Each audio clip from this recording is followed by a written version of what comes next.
दोस्तों आज हम बात करेंगे हिंदी माध्यम से जो इम्पोर्टेंट एक टॉपिक है यूपीएससी का, समाजवादी सिद्धांत। ठीक है, देखो यूपीएससी एनसीईआरटी का ये बहुत इंपॉर्टेंट टॉपिक है। इससे दो चीज कवर होगा, हमारा प्री प्री का भी इससे हमारा देखेंगे कोशिश करने का, और मेंस का भी देखेंगे इससे जो है कंप्लीट करने का। ठीक है, तो वीडियो बहुत इंपॉर्टेंट होने वाली है। डेली की तरह ये लेक्चर अब आएगा आपके मतलब कि चैनल, मतलब हमारे चैनल में आएगा। तो सभी कोई लाइक सब्सक्राइब एंड शेयर करके बेल आइकन को नहीं प्रेस किए हैं तो कर लेंगे। देखिए ये जो समाजवादी सिद्धांत है ना, ये जो समाजवादी सिद्धांत है ना, बहुत ज्यादा इंपॉर्टेंट है यूपीएससी के लिए। इसको पढ़ना बहुत जरूरी है। तो देखते हैं ये सिद्धांत क्या कहता है। देखिए ये सिद्धांत समाजवाद की विचारधारा का अनुसरण करते हैं। ठीक है, और एक लोकतांत्रिक समाजवादी राज्य की रूपरेखा तैयार करते हैं। यह अवधारणा सामाजिक और आर्थिक न्याय प्रदान करते हैं। याद रखिएगा, यह अवधारणा आर्थिक सामाजिक, आर्थिक हो गया सामाजिक हो गया, के न्याय को प्रदान करते हैं, है ना, जिससे कि राज्य की कल्याणकारी राज्य के मानदंडों को प्राप्त किया जा सकता है। ठीक है, ये राज्य को निम्नलिखित अनुच्छेदों के माध्यम से निर्दिष्ट करता है। यानी कि ये तो हो गया हमारा इसका समाजवादी का जो डिफाइन हो गया। ठीक है, अब इसका देखते हैं सबसे इंपॉर्टेंट इसका अनुच्छेद देखते हैं। ठीक है, इसका अनुच्छेद देखते हैं कि इसका अनुच्छेद क्या है। तो पहला इसका जो इंपॉर्टेंट अनुच्छेद है, अनुच्छेद 38। ठीक है, ये क्या कहता है, एक ऐसी सामाजिक व्यवस्था, एक ऐसी सामाजिक व्यवस्था को प्रभावी ढंग से सुरक्षित और संरक्षित करके लोगों के कल्याण को बढ़ावा देना, जिससे सामाजिक, आर्थिक और राजनीतिक न्याय राष्ट्रीय जीवन की सभी संस्थाओं को अनुप्रमाणित कर सके। इंपॉर्टेंट है इस टॉपिक को। देखो ये क्या है ना, अनुच्छेद भी याद हो जा रहा है, और अगर आपको यूपीएससी के एग्जाम में समाजवादी सिद्धांत को अगर कहने को भी कहेगा तो आप उसको अच्छे से मतलब कि बता भी सकते हैं। और इसका पीडीएफ भी आपको दे देंगे, क्योंकि देखो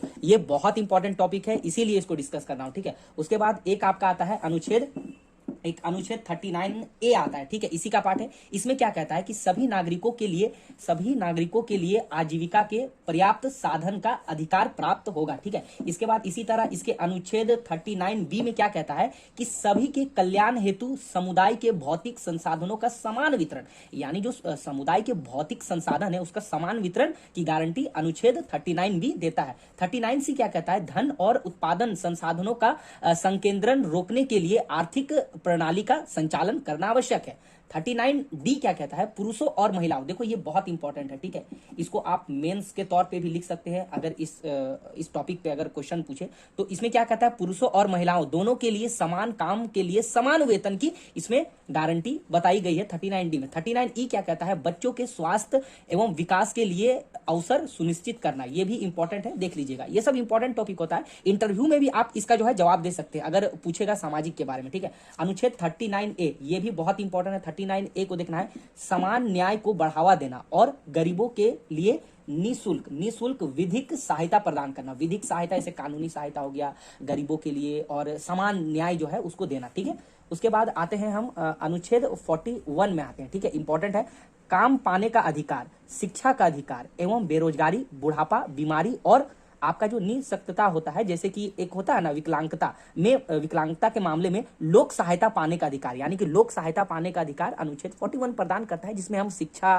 का अधिकार देखते हैं, काम पाने का अधिकार देखते हैं, बेरोजगारी, बुढ़ापा, जो विकलांगों के लिए जो सुविधाएं प्रदान की गई हैं उसको देखते हैं। ये सभी जो है समाजवादी सिद्धांत है, तो इसको बहुत ही अच्छे से याद करना है। अनुच्छेद 42 क्या कहता है, अनुच्छेद 42 इसी के अंतर्गत आता है। ये इसमें जो उपबंध कहा गया है कि काम की न्याय संगत और मानवोचित दशाओं को सुनिश्चित करने और प्रस्तुति सहायता हेतु उपबंध करना, है ना। इंपॉर्टेंट टॉपिक है, ये सब देख लीजिएगा आप सभी को, क्योंकि पीडीएफ तो हम ग्रुप में दे ही देंगे, है ना। 43 क्या कहता है, सभी याद रखिएगा इसको, इंपॉर्टेंट है ना 43, सभी कर्मकारों के लिए निर्वाह, मजदूरी, शिष्ट जीवन स्तर और सामाजिक एवं सांस्कृतिक अवसर, ये इंपॉर्टेंट टॉपिक है, सांस्कृतिक अवसर सुनिश्चित करना। राज्य ग्रामीण क्षेत्रों में सहकारी आधार पर कुटीर उद्योग, ये भी बहुत ज्यादा इंपॉर्टेंट है, इसको आप मेंस के तौर पे लिख सकते हैं। अगर पॉलिटी के सेगमेंट में ऐसा आया डिफाइन करने के लिए तो आप अनुच्छेद 43 का मतलब कि उसको डिफाइन करके आप कुटीर उद्योग को भी वहां पर आप बोल सकते हैं। अनुच्छेद 43A में क्या कहता है, इसको थोड़ा सा देखना है, इंपॉर्टेंट है।